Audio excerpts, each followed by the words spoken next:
একটি রাষ্ট্র বারংবার নিজেদের প্রভাবশালী হিসাবে প্রতিষ্ঠা করতে চেয়েও যখন ভারতের মতো একটি বৃহত্তম গণতান্ত্রিক রাষ্ট্রের কাছে প্রতি মুহূর্তে ধাক্কা খায়, তখন ফ্রাস্ট্রেশনে হয়তো এই ধরনের সিদ্ধান্তই নেয় যা আজকে আমেরিকা নিল। ভারতের সোলার ইন্ডাস্ট্রির উপর তারা এবার যে পরিমাণ ট্যারিফ চাপালো তা কার্যত অবাস্তব, ভিত্তিহীন এবং ডাব্লিউটিও অর্থাৎ ওয়ার্ল্ড ট্রেড অর্গানাইজেশনের আইন অনুযায়ী সম্পূর্ণ অবৈধ এবং বেআইনি। ভারতের সোলার ইন্ডাস্ট্রিকে যদি আমেরিকার মার্কেটে ব্যবসা বাণিজ্য করতে হয়, তাহলে এবার থেকে প্রায় 200% বেশি ট্যারিফ দিতে হবে। অর্থাৎ যে প্রোডাক্ট ভারতের কোনো কোম্পানি আমেরিকার মার্কেটে 100 টাকায় বিক্রি করত, সেই 100 টাকার উপরে এবার 200% বেশি শুল্ক চাপাবে এবং পরিবর্তিত দাম দিয়ে আমেরিকানদের সেই প্রোডাক্টকে কিনতে হবে।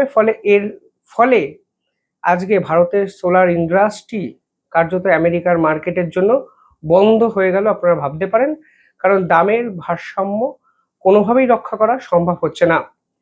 আমেরিকা সরকারের পক্ষ থেকে আজকে বলা হয়েছে যে ভারতের সোলার ইন্ডাস্ট্রির উপর তারা অ্যান্টি ডাম্পিং ডিউটি লাগাচ্ছে। সোলার সেলস এবং সোলার মডিউলস বা প্যানেলসের উপর এই ডিউটি কার্যকারী হবে। প্রাথমিকভাবে তারা বলেছে 123% অতিরিক্ত শুল্ক ভারতের সোলার ইন্ডাস্ট্রি যদি আমেরিকার মার্কেটে ব্যবসা বাণিজ্য করতে চায় তাহলে তাদেরকে দিতে হবে। মানে ধরুন কোনো সোলার প্যানেলের যদি কস্ট $100 হয়, এবার থেকে সেই কস্টটি তাদের দিতে হবে $223। পাশাপাশি ডাম্পিং বিষয়টি কি, অ্যান্টি ডাম্পিং ট্যাক্স মানে বিষয়টি কি? দেখুন, যখন কোনো রাষ্ট্র মনে করছে যে কোনো নির্দিষ্ট প্রোডাক্টের দাম তাদের দেশে যে ডোমেস্টিক প্রাইস বা ডোমেস্টিক কোম্পানিগুলোর নির্ধারিত প্রাইস তার থেকে যে দেশ বা বাইরের কোনো দেশ যদি এক্সপোর্ট করে আমেরিকার মার্কেটে তার থেকে কম দামে বিক্রি করছে, তখন ডোমেস্টিক মার্কেটকে সেভ করতে গিয়ে কোনো রাষ্ট্র অ্যান্টি ডাম্পিং ট্যাক্স বা এই ধরনের ডিউটি লাগাতে পারে। অর্থাৎ আমেরিকান কোম্পানিগুলো একটি সোলার প্যানেল যে টাকায় বিক্রি করে, ভারতের কোনো কোম্পানি আমেরিকার মার্কেটে এক্সপোর্ট করে তার থেকে অনেক কম দামে বিক্রি করতে পারে, এবং এটাকেই বলা হচ্ছে ডাম্পিং। চায়নার একাধিক প্রোডাক্টের উপর ভারত কিন্তু অ্যান্টি ডাম্পিং ডিউটি লাগিয়েছে, কারণ চায়না ইলেকট্রনিক গ্যাজেট যে দামে তৈরি করতে পারে, এর ফলে খুব সহজেই ভারতের মার্কেটে তারা অনেক কম দামে বিক্রি করতে পারে। ফলে এইখানে ডোমেস্টিক মার্কেটকে সেফগার্ড করার জন্য কোনো রাষ্ট্র অ্যান্টি ডাম্পিং ডিউটি লাগাতেই পারে, কিন্তু আমেরিকা যেভাবে লাগিয়েছে তা কিন্তু অবৈধ এবং বেআইনি। এর ফলে যদি লিগাল বেসিসটা আপনারা একটু বোঝেন ডাব্লিউটিও অর্থাৎ ওয়ার্ল্ড ট্রেড অর্গানাইজেশনে, তাহলে আপনার পুরো বিষয়টি বুঝে যাবেন। ওয়ার্ল্ড ট্রেড অর্গানাইজেশনে পরিষ্কার বলা হয়েছে যে আগে এই ডাম্পিংটিকে প্রুভেন হতে হবে, অর্থাৎ ইনভেস্টিগেশন করে দেখতে হবে যে সত্যি ভারতের কোম্পানিগুলো অনেক কম দামে, ফেয়ার প্রাইসের থেকে কম দামে বিক্রি করছে কিনা। দ্বিতীয়ত, ডোমেস্টিক ইন্ডাস্ট্রি যদি ভীষণ মাত্রায় সাফার করে, তাহলে ভারতের এই প্রোডাক্টের উপর আমেরিকা শুল্ক চাপাতেই পারে, কিন্তু এ সংক্রান্ত কোনো রিপোর্ট আমেরিকার পক্ষ থেকে প্রকাশ করা হয়নি।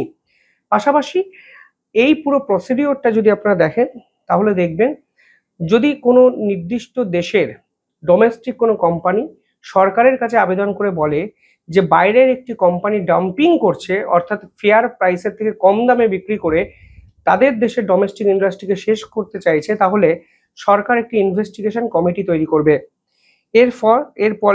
এর পরবর্তী ধাপে যদি কিছু পাওয়া যায়, তাহলে নির্দিষ্ট কোম্পানিগুলোকে জানাতে হবে, তাদের পদক্ষেপটা শুনতে হবে এবং সরকার পরবর্তীকালে শেষ কথাটি বলবে। কিন্তু এখানে আমেরিকা বলেছে যে প্রাইমারি ফাইন্ডিংসে তারা দেখেছে ভারতের কোম্পানিগুলো সত্যি অনেক কম দামে বিক্রি করছে, যা অবৈধ। এবার ভারতের কোম্পানিগুলো সোলার ইন্ডাস্ট্রি ওরিয়েন্টেড যে কম্পোনেন্ট বিভিন্ন জায়গায় বিক্রি করে তা সত্যি কম দামে বিক্রি করে।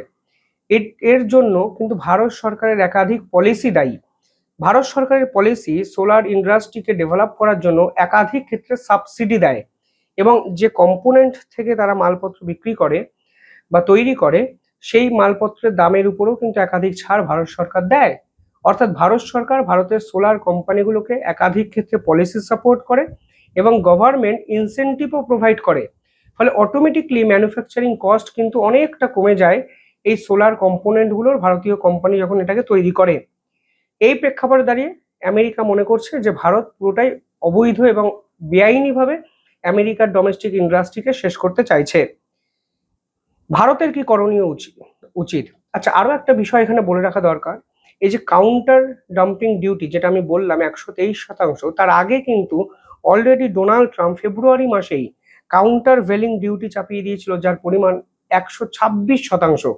অর্থাৎ 123 প্লাস 126%, প্রায় 249% ট্যারিফ ভারতের সোলার ইন্ডাস্ট্রির উপর এবার আমেরিকা নেবে, যার ফলে ভারতের সোলার ইন্ডাস্ট্রির জন্য আমেরিকার মার্কেট বকলমে বন্ধ হয়ে গেল। ফলে আপনারা খুব সহজে বুঝতে পারছেন ভারতের কি করণীয়, কি কি ভারত করতে পারে। প্রথমত, এক নতুন বাজার ভারত এই প্রেক্ষাপটে খুঁজতে পারে, এবং সেই বাজার হতে পারে মিডল ইস্ট, ইউরোপের একাধিক দেশ। দ্বিতীয়ত, ভারত এখানে আইনি লড়াইয়ে যেতে পারে। National solar energy federation of India এবং ইন্ডিয়ান সোলার ম্যানুফ্যাকচারার্স অ্যাসোসিয়েশন জানিয়েছে তারা এই রায়ের বিপক্ষে সরাসরি আদালতের দ্বারস্থ হবে এবং আন্তর্জাতিক মঞ্চে লড়বে। ফলে ভারত এবং আমেরিকার নতুন এক যুদ্ধ শুরু হলো। সেই ট্যারিফ ওয়ারের পর তা কিন্তু এক প্রকার নিশ্চিত, অফিসিয়াল কনফার্মেশন ভারতের পক্ষ থেকেও চলে এসছে।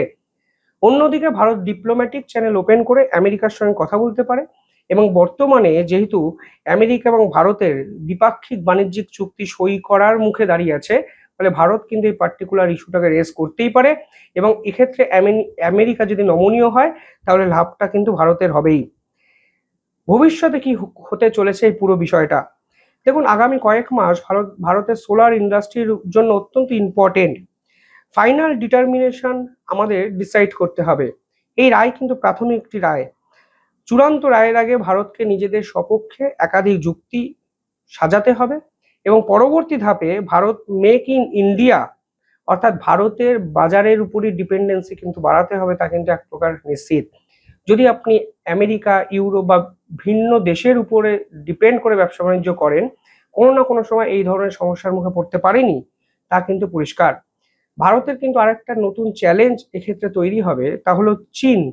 চীনের সোলার ইন্ডাস্ট্রির আধিপত্য কমাতে আমেরিকা এবং ভারত কিন্তু হাত মিলিয়েছিল, কিন্তু এখন ভারতের উপরই নিষেধাজ্ঞা চাপিয়ে দিয়ে আমেরিকা বুঝিয়ে দিল যে তারা তাদের পুরনো যে কথা দেওয়া সেটাকে তারা রাখলো না। উল্টে এক্ষেত্রে একটা নতুন জটিলতার কিন্তু সৃষ্টি হলো, যে জটিলতা কিভাবে মিটবে সেটাই এখন আন্তর্জাতিক স্তরে সব থেকে বড় প্রশ্ন। আপনারা কিভাবে দেখছেন পুরো বিষয়টি? ভারতের কি করা উচিত? আমেরিকার প্রোডাক্টের উপর পাল্টা এই ধরনের কাউন্টার ডিউটি চাপানো উচিত, নাকি ডিপ্লোম্যাটিক চ্যানেল ওপেন করা উচিত? আপনাদের উদ্দেশ্যে প্রশ্নটি আমি রাখলাম। কমেন্টে জানাবেন কিভাবে দেখছেন পুরো বিষয়টি, আর দেখতে থাকুন দ্য ইন্ডিপেন্ডেন্ট নেটওয়ার্ক। ধন্যবাদ।